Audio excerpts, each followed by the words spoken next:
আসসালামু আলাইকুম সবাইকে। এসএসসি 25 অর্থাৎ এইচএসসি 27 ব্যাচ যারা, তাদের কলেজ আবেদনের প্রসেসটা নোটিশ আকারে কিন্তু তোমাদের অলরেডি পাবলিশড হয়ে গেছে। এবং আমি আজকের এই ভিডিওর মধ্যে দেখতে পাচ্ছ আমি নোটিশটা ওপেন করে রাখছি। তোমাদেরকে আমি নোটিশটা সম্পর্কে জানায়ও দিব। একটা প্রায় 8 পেজের মানে ছোটখাটো টাইপের বিশাল নোটিশ। এই নোটিশের মধ্যে মানে যাবতীয় সংজ্ঞা থেকে শুরু করে অনেক কথাবার্তা বলা আছে। বাট তোমাদের জন্য প্রয়োজনীয় যে ডিটেইলড ইনফরমেশনগুলা সেগুলা তোমাদের সামনে উপস্থাপন করার চেষ্টা করব। তুমি নোটিশটাও নিয়ে রাখবা অবভিয়াসলি। নোটিশটা থেকে চেষ্টা করবা ওখান থেকে নিজে যতটুকু মানে আমি তো এখানে বলেই দিব তোমাকে।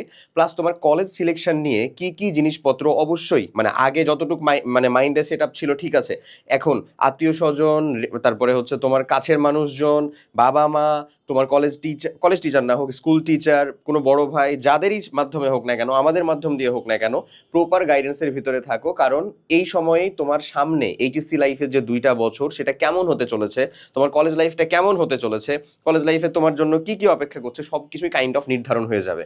সো তোমরা যত যাই চিন্তা করো, এটাকে ওভার হাইপ করার কিচ্ছু নাই আসলে। তবে অবশ্যই অবশ্যই কোনো প্রকার ভুল সিলেকশন যেন না হয়। একটা স্টুডেন্ট, একটা মানুষও, একটা শিক্ষার্থীও যেন ভুলভাবে তার মানে কলেজের সাথে যুক্ত না হয়, বা তার কলেজ জীবন আসলে সে যেরকম ডিজায়ার করতো সেটা সম্পূর্ণ যেন বিপরীত না হয়ে যায়, সে যেন সেটাতে মানানসই আকারে আসলে মানে তার সামনের 2 বছরটা কমপ্লিট করতে পারে।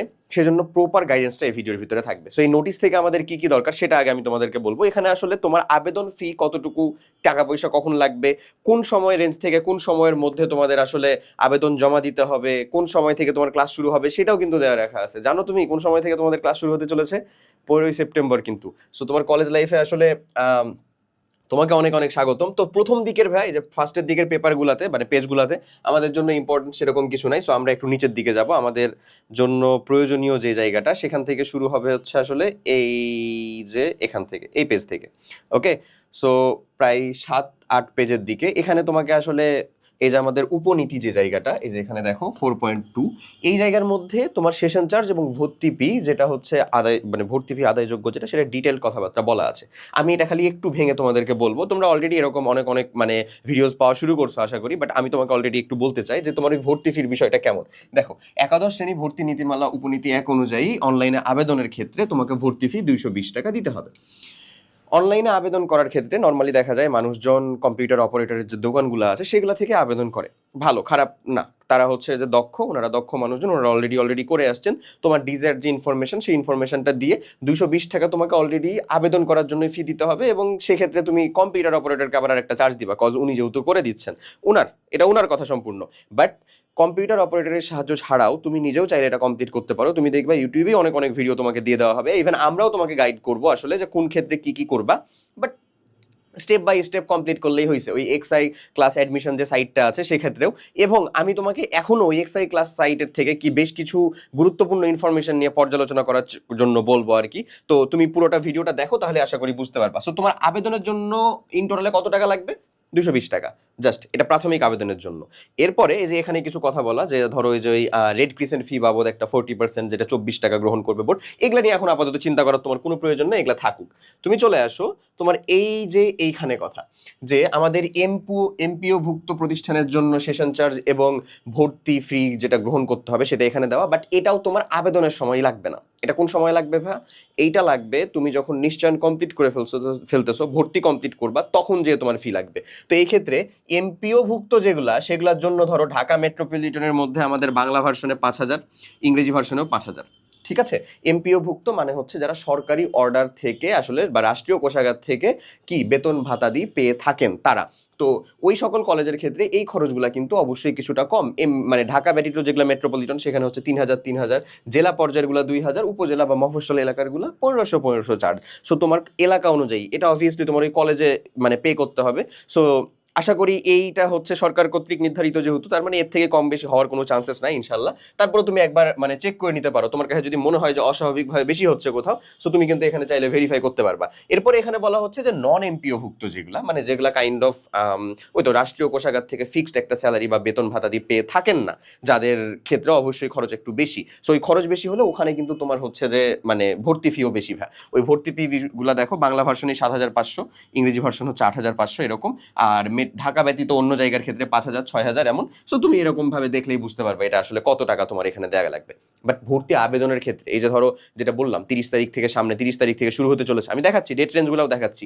ওই ক্ষেত্রে ওই আবেদনের ক্ষেত্রে তোমার আসলে কত টাকা পে করা লাগবে, ওই 220 টাকা। এবং তুমি যদি আসলে নিজে না কমপ্লিট করে ওই কোনো একটা কম্পিউটার অপারেটরের সাহায্য দিয়ে করো, যেরকমটা সচরাচর বেশিরভাগ মানুষই করে, আসলে অনেকে নিজেও করে, আমি নিজে করছিলাম, ঠিক আছে। আবার আমার ফ্রেন্ড ছিল যারা ওরা করছিল। আমি যেমন ভার্সিটি অ্যাডমিশনের ক্ষেত্রে যখন মানে অ্যাডমিশন টাইমের ক্ষেত্রে আবার হচ্ছে যে সবগুলো আমি নিজে করি নাই, ওই কম্পিউটার থেকে করাইতাম, তারপরে হচ্ছে যে কিছুটা মানে অফলাইন কোচিং থেকে করাইতাম, এমনি করাইতাম।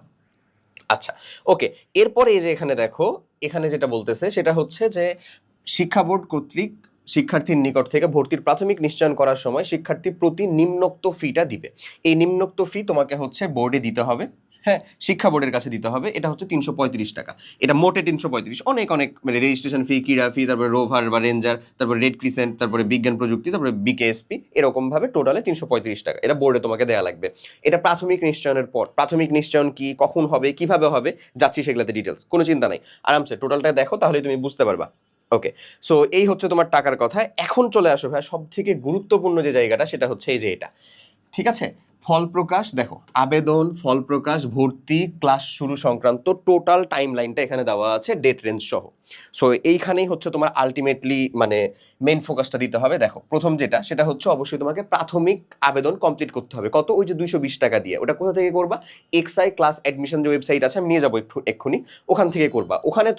ওখানে তুমি সর্বনিম্ন মানে মিনিমাম কয়টা দিতে হবে কলেজ বলো তো ভাইয়া? সর্বনিম্ন হচ্ছে 5টি কলেজ, আর ম্যাক্স বা সর্বোচ্চ কলেজ কয়টা দিতে পারবা তুমি? হচ্ছে 10টি কলেজ। কি তোমার পছন্দের কলেজ। এই পছন্দের কলেজের ভিতরে তোমাদের অনেক কোয়েশ্চেন থাকে যে ভাই মাইগ্রেশন রিলেটেড জিনিসপাতি বা আমি আসলেও পাবো কিনা, প্রথমবার চয়েসে যদি না পাই, আমার তো মার্ক মানে মোটামুটি ধরেন যেরকম আসছে সেই রেঞ্জে নাও চলে আসতে পারে হয়তো বা কলেজ, তাহলে কি করব? ডিটেলস তোমাকে এখানেই গাইডেন্স দেওয়া আছে, তুমি দেখলেই বুঝতে পারবা। চলো আমি পয়েন্টগুলো একটু ভেঙে তোমাকে বুঝাই। প্রথমে যেটা বলতেছে, ভর্তির জন্য অনলাইনে আবেদন গ্রহণ। একেবারে শুরুতে ভর্তির জন্য মানে ধরো তোমার রেজাল্ট ঠিক আছে, তুমি কোনো প্রকার কি বোর্ড চ্যালেঞ্জ কিছু করো নাই, তোমার রেজাল্ট যেটা আছে সেটাতে তুমি খুশি আছো, ওইটার জন্য তোমার আবেদন গ্রহণ, ভর্তির জন্য আবেদন গ্রহণ। এই আবেদন গ্রহণটা কত ভাই? 30 তারিখ থেকে শুরু হবে, সামনে বুধবার 30 তারিখ, অর্থাৎ জুলাইয়ের 30 থেকে, আর শেষ হবে হচ্ছে ভাইয়া আগস্টের 11 তারিখে, সোমবারে শেষ হবে। এই টাইমের ভিতরে তুমি তোমার 5টা, সর্বনিম্ন 5টা, সর্বোচ্চ 10টা কলেজকে সিলেক্ট করবা। আমার সাজেশন থাকবে অবশ্যই 10টা কলেজকে সিলেক্ট করার, ঠিক আছে। আচ্ছা, যেন প্রথমবারে বিষয়টা স্মুথ হয়ে যায়, তোমাকে যেন দ্বিতীয় থার্ড অ্যাটেম্প ফোর্থ অ্যাটেম্পে যাইতেই না হয়। এবং কলেজ সিলেকশনের ক্ষেত্রে বেশ কিছু ইনফরমেশন মানে বিষয় আশাই দেখতে হবে, লক্ষ্য করতে হবে, সেটা নিয়েও আমি আলোচনা করব, দ্রুত আলোচনা করব। সো প্যারা খেও না, সমস্যা নেই। ওকে, বুঝা গেছে। এখন আবেদন যাচাই বাছাই ও আপত্তি নিষ্পত্তি, এটা প্রথমেই। এই আপত্তি নিষ্পত্তি হয়ে যাবে ভাইয়া 12 তারিখে, আবেদন যাচাই বাছাই মঙ্গলবার, পরে একদিনে। এখন দেখো শুধুমাত্র পুনঃনিরীক্ষণের ফলাফল পরিবর্তিত শিক্ষার্থীদের আবেদন গ্রহণ, অর্থাৎ যারা এখন বোর্ড চ্যালেঞ্জ করেছে, যারা বোর্ড চ্যালেঞ্জের তার ফলাফল মানে যার 79 আসছে ধরো, সে এ প্লাসের জন্য, কারণ তুমি জানো অনেক জায়গাতে জিপিএ 5 চাচ্ছে বা আমাদের মানে পয়েন্ট বেশি চাচ্ছে কম চাচ্ছে, বুঝতেছো তো জিনিসটা। তো যারা পুনঃনির্ধারণের জন্য বলেছে অর্থাৎ বোর্ড চ্যালেঞ্জ করেছে, তাদের ফলাফল দিয়ে তাদের আবেদনটা গ্রহণ হবে শুধুমাত্র 13/8/2025 থেকে 14/8/2025, মানে ওই বুধবার থেকে শুরু করে বৃহস্পতিবার পর্যন্ত শুধুমাত্র তারা আবেদন করবে। আর তোমরা যারা রেগুলার আছো, মানে আমরা যারা রেগুলার শিক্ষার্থী, তারা আবেদন করবে কোন সময়? ওই বুধবার থেকে সোমবার, অর্থাৎ 30 তারিখ থেকে 11 তারিখের মধ্যে। ওকে, এখন পছন্দক্রম পরিবর্তনের সময় এই জিনিসটা আসলে কি বোঝায়? তোমাকে একটা লাস্ট সুযোগ দেওয়া, নাথিং এলস। এই যে পছন্দক্রম পরিবর্তনের সময় আছে না, এটা হচ্ছে তোমাকে একটা শেষ সুযোগ দেওয়া। এটা কি দেখো, 15/8, এই যে শুক্রবার, এই শুক্রবার থেকে তোমার প্রথম পর্যায়ে নির্ধারিত ফলাফল প্রকাশ তার আগ পর্যন্ত, অর্থাৎ হচ্ছে যে 20 তারিখের আগ পর্যন্ত, মানে জাস্ট এই তারিখের ভিতরে 15/8, এই তারিখ থেকে তুমি তোমার পছন্দক্রমটা চেঞ্জ করতে পারবা। কেমন? তুমি প্রাথমিক সিলেকশন দিছো, 1 নম্বরে একটা কলেজ, 1 নম্বরে মধুপুর দিলা, 2 নম্বরে হচ্ছে জামালপুর দিলা, যাই হোক যেখানে যেটা দিলা, 3 নম্বরে হচ্ছে যে একটা দিলা, এ ধরো ক দিলা, এখানে খ দিলা, এখানে হচ্ছে যে ডি দিলা, হোয়াট এভার ইট ইজ। এখন তোমার কাছে দিয়ে দেওয়ার পরে মনে হচ্ছে আসলে যে না, আমি সিলেকশনটা একটু চেঞ্জ করতে চাই, অনেকের সাথে কথাবার্তা বলে, অনেকের সাথে মানে আলাপ আলোচনা করে, হইতে পারে না মানুষজনের। সো এই একেবারে ফাইনাল সিলেকশন দেওয়ার টাইমটা হচ্ছে তোমার এই 15 তারিখ, এরপরে আর চেঞ্জ করতে তুমি পারবে না। এরপরে আর তুমি চেঞ্জ করতে পারবা না। এবং মাইগ্রেশনের যে একটা বিষয় আছে সেই রিলেটেডও কথাবার্তা আমি বলবো এবং ওইটা সম্পর্কেও যাবতীয় ক্লিয়ারিফিকেশন আমি দিব, কোনো সমস্যা নেই, আশা করি বুঝতে পারবা।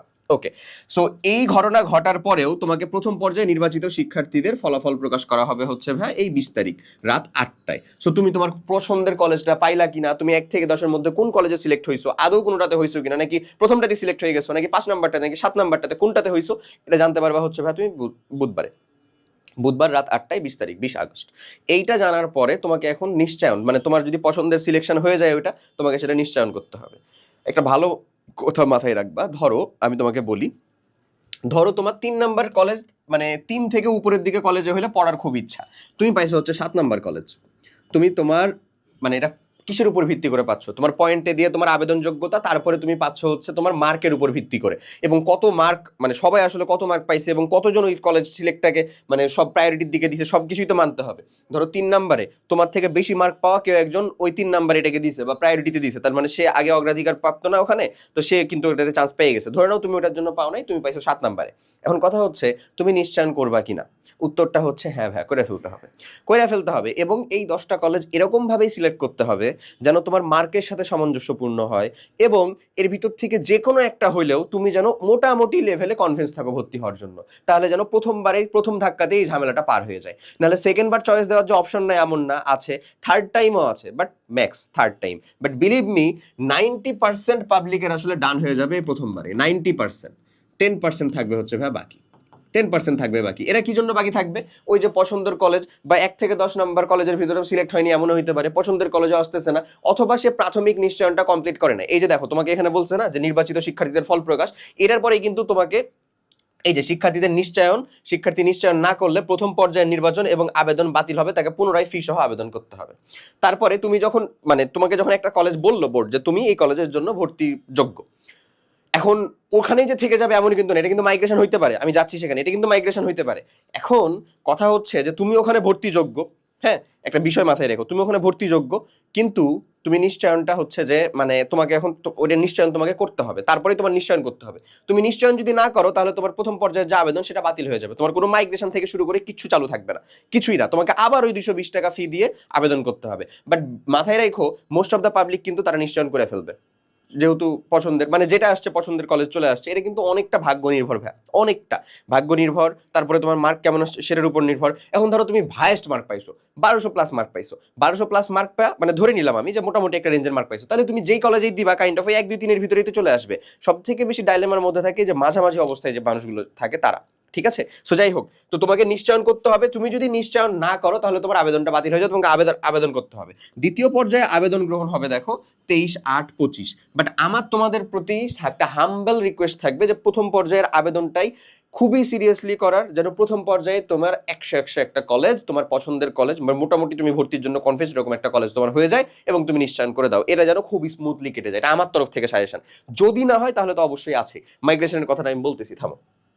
ওকে, দেখো এবার প্রথম পছন্দক্রম অনুযায়ী প্রথম মাইগ্রেশনের ফল প্রকাশ, তোমাকে মাইগ্রেশনের ফল প্রকাশ করলো কত, 28 আগস্টে প্রথম মাইগ্রেশনের ফল প্রকাশ করলো। মাইগ্রেশনের ফল প্রকাশটা কি, মাইগ্রেশন কখনো নিম্নমুখী হয় না, এটা মাথায় রাখবা, কখনো তুমি নিচের দিকে আসতে পারবে না, কখনো না। বাই ডিফল্ট তুমি যখন হচ্ছে 1 2 3 4 এই যে 4 কলেজের হচ্ছে ধরো লিস্ট দিলা, হ্যাঁ, তখন বোর্ড বুঝেই গেছে যে তোমার এ নাম্বার যে কলেজ এটাতে ভর্তি হওয়ার সর্বাত্মক ইচ্ছা আছে। ধরো তুমি পাইছো হচ্ছে এই যে ডি নাম্বার কলেজ, 4 নাম্বারে ডি কলেজটা তুমি পাইছো, ঠিক আছে। এখন ধরে নাও 1 2 3-এ কিছু সিট ফাঁকা হয়েছে, তো তোমার সিরিয়াল অনুযায়ী মানে বাড়বে কি, তোমার যদি মানে তুমি যদি সিট ফাঁকা হয়েছে, তোমার জিপিএ আছে যোগ্য, তুমি জিপিএ ভর্তি মানে কি বলবো অ্যাপ্লাই করার জন্য যোগ্য। এখন ধরে নাও না যোগ্য না হলে তো তুমি পারবাই না অ্যাপ্লাই করতে, তাহলে তোমাকে সুন্দর মতন কি এই যে এটাতে উঠাই দিবে, তিনে ফাঁকা হয়েছে না, তুমি সুন্দর মতন উঠে যাবা। এটা সবসময় উপরের দিকে যাবে, ঊর্ধ্বগামী, কখনোই নিম্নগামী হবে না, নিচেরটা হবে না, তুমি যেটা পাইছো সেটা নিচে কখনোই তুমি নামবা না, ইনশাল্লাহ সবসময় ঊর্ধ্বগামী হবে। এবং এটা তোমাকে প্রথম নিশ্চয়নটা আসলে কমপ্লিট করতে হবে, তাহলেই তুমি মাইগ্রেশনের আওতায় থাকলা, ঠিক আছে। তুমি নিশ্চয়ন কমপ্লিট না করে কিন্তু মাইগ্রেশনের আওতায় থাকতে পারবে না। তারপরে এটা চলে যাবে টোটালি লাকের উপরে, যে ওখানে কেউ যদি নিশ্চয়ন করে না থাকে, যদি ফাঁকা থাকে, তাহলে কিন্তু তুমি ঠিকই চলে যাবে। তাই প্রথম নিশ্চয়নটাই হচ্ছে কাইন্ড অফ বলতে পারো সব থেকে গুরুত্বপূর্ণ একটা স্টেপ, এবং তোমার জন্য মানে তোমার মানে কি বলবো লাইফ চেঞ্জকারী বলো অথবা তোমার কলেজ চেঞ্জকারী একটা স্টেপ, ঠিক আছে। ওকে, এরপরে আসো দ্বিতীয় পর্যায়ের ফল প্রকাশ হবে মাইগ্রেশনের পরে, কিন্তু ভালো করে দেখো এই যে রাত 8টায়, ওই বৃহস্পতিবার রাত 8টায় ফল প্রকাশও হবে, আবার হচ্ছে মাইগ্রেশনের ফল প্রকাশ হবে ওই দিনই। ওকে, এরপরে দ্বিতীয় পর্যায়ে শিক্ষার্থীর নির্বাচন নিশ্চয়ন, এটা কত 29 থেকে 30-এর রাতের মধ্যে। ঠিক আছে, তৃতীয় পর্যায়ের আবেদন গ্রহণ, এই যে কথা বললাম তৃতীয় পর্যায়ের আবেদন গ্রহণ, এটার জন্য নেওয়া হবে হচ্ছে 31 তারিখ থেকে 1 তারিখ। দেখো কত অল্প সময়ের জন্য আবেদন নেওয়া হচ্ছে, মানে এই দ্বিতীয় পর্যায়ের পরেও কেউ হচ্ছে যে হতভাগা থেকে যেতে পারে, তারপরে তাদের তৃতীয় পর্যায়ে নেওয়া হবে। এরপরে পছন্দক্রম অনুযায়ী দ্বিতীয় মাইগ্রেশনের ফল প্রকাশ। প্রথম মাইগ্রেশন হলো, তোমারটা প্রথম মাইগ্রেশনে হয়নি, তুমি ধরো তুমি প্রথম নিশ্চয়ন করছিলা, তোমারটা হইতে পারে দ্বিতীয় মাইগ্রেশনে চেঞ্জ হয়েছে, হইতেই পারে, হইতেই পারে। ঠিক আছে, সো প্রথম মাইগ্রেশন মানে প্রথম যে নিশ্চয়ন সেটাকেই প্রথমবার কলেজ চয়েস, প্রাথমিক যেটা সিলেকশন সেটা সর্বোচ্চ ভালো মতন করবা, তারপরে যে কলেজ আসছে তোমার 10 কলেজের ভিতরে ইনশাল্লাহ সেটাকে নিশ্চয়ন করার চেষ্টায় থাকবা। তারপরে আমি তোমাকে দেখাই দিচ্ছি বা বলে দিচ্ছি যে কিরকম ভাবে তুমি এখন থেকে কিছুটা প্রিপারেশন নিতে পারো। ওকে, আচ্ছা তাহলে এটা কত আসলে, এটা হচ্ছে ওই 3 তারিখ। এরপরে তৃতীয় পর্যায়ের আবেদনের ফল প্রকাশ হবে হচ্ছে ওই 3 তারিখ রাত 8টায়, যেহেতু অনেক কমে যাবে এখন মানুষজন, একেবারেই কিন্তু কমে যাবে, 2 থেকে 3% থাকবে মাত্র, অ্যাজ ইউজুয়াল যেরকমটা হয় আমাদের অভিজ্ঞতা থেকে বলতেছি।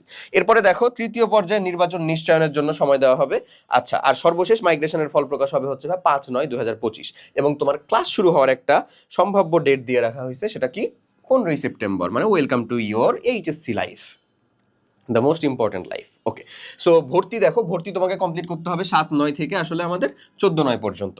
ওকে, তারপরে আমাদের 15 তারিখ থেকেই ক্লাস শুরু হয়ে যাবে। বুঝা গেছে এই ডিটেলস জিনিসপাতিগুলা? এটা হচ্ছে তোমার বোর্ড থেকে নোটিশ। এখন তোমার এখন কাজকামগুলা কি কি? হ্যাঁ, তুমি হচ্ছে যে টাকা পয়সা চিন্তা ভাবনা তো এটা তো নিলাই রাখলাই, কলেজ রিলেটেড জিনিসপাতি তুমি কি কি মনে রাখবা? দেখো এখানে আমি দিয়ে রাখছি ওই জন্য কলেজ সিলেকশন। সো তোমার ফার্স্ট অফ অল কলেজ সিলেকশনের জন্য গুরুত্বপূর্ণ যে জিনিসটা সেটা হচ্ছে তোমার রেজাল্ট। রেজাল্ট মানে তুমি আসলে ওর্থ কতটুকু এবং কোনগুলার জন্য ওর্থ। তারপরে রেজাল্ট অনুযায়ী যদি তুমি মোটামুটিভাবে ফিটেড হও, তাহলে ধরো ফিট হওয়ার পরে তোমার 4টা বা 5টা কলেজ দেখতে পাচ্ছ যে এই রেজাল্টগুলো মানে এই কলেজে আমি হচ্ছে মোটামুটিভাবে ফিট, তাহলে তোমাকে কনসার্নে নিতে হবে হচ্ছে এই বিষয়গুলো। দেখো হ্যাঁ, তুমি ক্লাস করবা কিনা, তুমি সরকারি কলেজে পড়বা কিনা।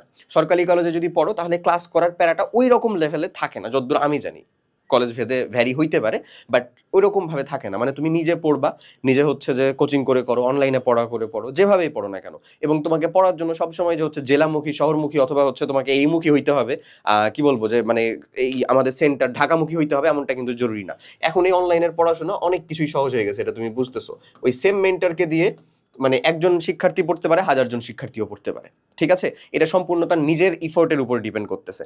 এমন অনেক মানুষের এখন হাজার হাজার উদাহরণ আছে যারা হচ্ছে কোনো প্রকার অফলাইনে কোনো পড়াশোনা, অফলাইনে কোনো কোচিং না করে শুধুমাত্র নিজের আত্মনিয়ন্ত্রণের উপর নির্ভর করে অনলাইনে ক্লাস কমপ্লিট করে নিজে বুঝে নিজের উদ্যোগে নিজের উদ্যমে কমপ্লিট করতে পারছে। বাট পরিবেশটা কি ম্যাটার না? অবশ্যই ম্যাটার, পরিবেশটা ম্যাটার।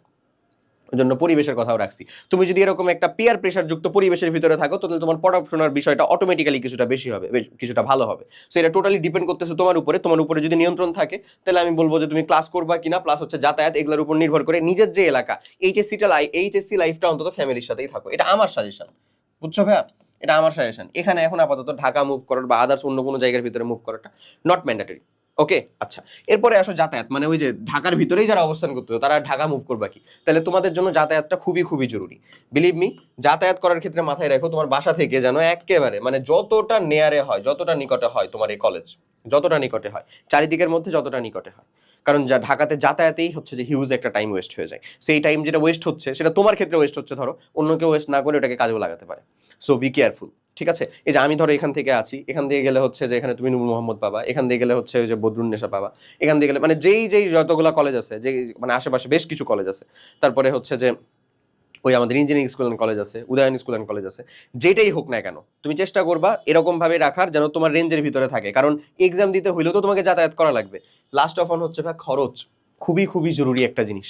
যে তোমার এইচএসসি লাইফের, তুমি যদি সায়েন্সে পড়াশোনা করো এইচএসসি লাইফে অবভিয়াসলি ভালো মতন একটা খরচ আছে, সেই খরচটাও তোমাকে মাথায় রাখতে হবে এই ইয়ার মধ্যেই, এই যে তোমার কলেজ সিলেকশনের ভিতরে।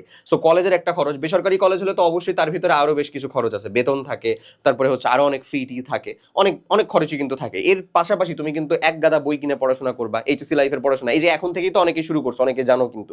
এবং সেটার জন্য আমি তোমাদেরকে একটা সোর্সের কথা বলবো, আমাদেরই একটা প্রোগ্রাম চলতেছে অবশ্যই, HSC 27 academic to admission, most premium যে প্রোগ্রাম, সেটা কিন্তু অলরেডি লঞ্চ, এবং অলরেডি আমরা 10K টাইপস পিপুল একেবারে পেয়ে যাচ্ছি। ঠিক আছে, এতজন মানুষজন যুক্ত হয়ে গেছে। তাহলে তুমি ভাবো ইন টোটালে যতজন মানুষজন আছে, এতজন মানুষজনের ভিতর থেকে তুমি দেখতেছো তোমার আশেপাশে, তুমি হয়তো বা সামনাসামনি জানো না, আশেপাশে মানুষজন কিন্তু অলরেডি পড়াশোনা গোছানোর চিন্তা ভাবনা শুরু করে দিছে। যারা কলেজ প্রিপারেশন নিচ্ছ তারা যে পিছিয়ে যাচ্ছ মোটেও না, বিন্দু মাত্র না। আলটিমেটলি তারা প্রিপারেশন নেওয়া শুরু করছে, মনস্থির করা শুরু করছে। তুমি জাস্ট খালি এইচএসসি লাইফের পড়াশোনা নিয়ে মনস্থির করো নি, তুমি ভাবতেছো কলেজ উঠে শুরু করবা।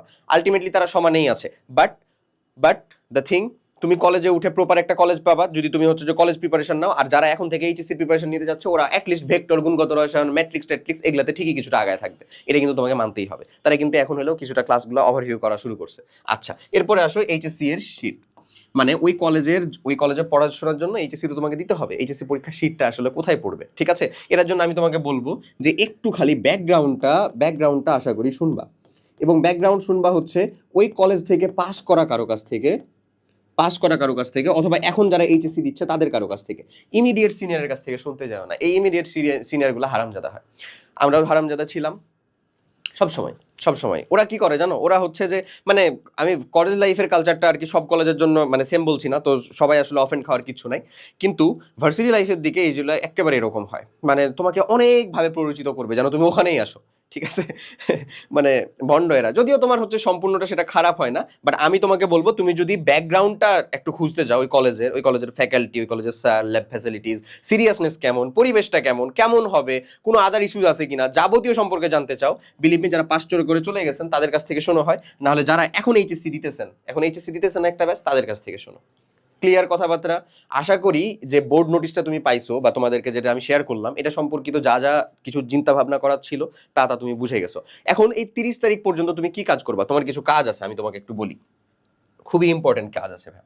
সেটা হইতেছে এই যে দেখো, এই এক্সআই মানে ইএসভিজি এক্সআই ক্লাস অ্যাডমিশন, এটা আমাদের gov.vd, এটা আমাদের যেটা সরকারি ওয়েবসাইট, সেটাতে আসবা। এই ওয়েবসাইটে এখন একটা নতুন এবং খুবই গুরুত্বপূর্ণ, আমার কাছে মনে হয় একেবারে সময় উপযুক্ত একটা বিষয় অ্যাড হয়েছে। সেটা হচ্ছে এই যে কলেজ ওভারভিউ, আসলেই দেখবে এটা খোলা আছে, এটা কলেজ ওভারভিউ দেওয়া আছে। এই কলেজ ওভারভিউ এর ভিতরে তুমি এখন তোমার আশেপাশে থাকা যে 10টা কলেজ সিলেক্ট করার চিন্তা করতেছো, তোমার জিপিএ সহ সেটা মিলতেছে কিনা, তোমার হচ্ছে যে সিট সংখ্যা কিরকম আছে, এটা কিন্তু টোটাল দেখতে পাবা এখানে। আমি তোমাকে একটু দেখাই দিই, এই যে দেখো কলেজ ওভারভিউ এর ভিতরে দেখো ঢাকা বোর্ডে আমি নিলাম, আমাদের ধরে নাও হচ্ছে যে ঢাকা মহানগরের ভিতরে আমি জেলা ধরে নাও হচ্ছে যে ধানমন্ডি সিলেক্ট করলাম, ধরে নাও। সো ধানমন্ডি সিলেক্ট করার পরে এবার আমি দেখো কলেজ সিলেক্ট করতেছি, আইডিয়াল কলেজ আছে, তারপরে হচ্ছে ঢাকা সিটি কলেজ, ধরে নাও এই যে ঢাকা সিটি কলেজ। এই যে দেখো ঢাকা সিটি কলেজের ক্ষেত্রে কি আমাদের মর্নিং শিফট, ডে শিফটে সবকিছু দেওয়া আছে। এটা হচ্ছে ফিমেলদের, মেলদের জন্য দেখো মেলদের জন্য আমাদের কি দেওয়া আছে, এই মেলদের জন্য এখানে যেটা দেওয়া আছে সেটা হচ্ছে এই যে 5 পয়েন্ট লাগবে আমাদের রিকোয়ার্ড জিপিএ। এই যে সিট সংখ্যা দেখো, এটা কোন শিফটে, ডে শিফটে। মর্নিং শিফটে ওটা তো ফিমেল ছিল, ডে শিফটেই হচ্ছে মেল। ইংলিশ ভার্সনের জন্য কত আমার 149। এই যে বুঝতেছো, এই টোটাল জিনিসপাতি দেওয়া আছে। আমি তো তোমাকে জাস্ট এটা একটা দেখালাম, তোমার এখানে তোমার যে এলাকার কলেজগুলো সম্পর্কে দেখতে চাচ্ছ ওরা সম্বন্ধে তুমি আগেই একটা ওভারভিউ পেয়ে যাবে। এটা কিন্তু খুবই গুরুত্বপূর্ণ আমার কাছে মনে হয়। সো তুমি তোমার জন্য সিলেক্ট করা 10টা যে কলেজ আছে সেই 10টা কলেজ সম্পর্কে অবশ্যই এখান থেকে খুব ভালো মতন দেখে শুনে বুঝবা। এখনই তোমার এটা সময়। তুমি ওখানকার একজন বড় ভাইয়ের কাছ থেকে তো পরামর্শ নিবাই, ওটা তো একটু খোঁজার চেষ্টা করবাই। আমরা চেষ্টা করবো আমাদের সাথে যুক্ত থাকা স্টুডেন্ট কমিউনিটি থেকে তোমাদের জন্য এরকম একটা বিষয় করে দেওয়া, যেন তুমি ওখান থেকে পাস করা মানুষজন বা ওখান থেকে পড়া মানুষজনের কাছ থেকে ডিরেক্ট হচ্ছে যে এটা 1-to-1 আর কি শুনতে পারো, ঠিক আছে, অনলাইনে। আচ্ছা, এছাড়াও তুমি নিজে যে কাজটা করে দেখতে পাবা সেটা হচ্ছে তোমার জিপিএ 5 কত লাগবে, রিকোয়ারমেন্ট, তোমার সিট সংখ্যা কত আছে, সেখানে ইন ডিটেলস জিনিসপাতি এখান থেকে দেখতে পারবা। ক্লিয়ার হয়েছে আমার কথা? ওকে, এখন তুমি এই কাজটা করবা অবশ্যই তোমার 30 তারিখের আগ পর্যন্ত। আজকে অলরেডি মানে এখন যখন আমি করতেছি তখন দেখো হচ্ছে যে 25 তারিখ, তোমার কাছে সময় আছে কয়েকদিন অবশ্যই।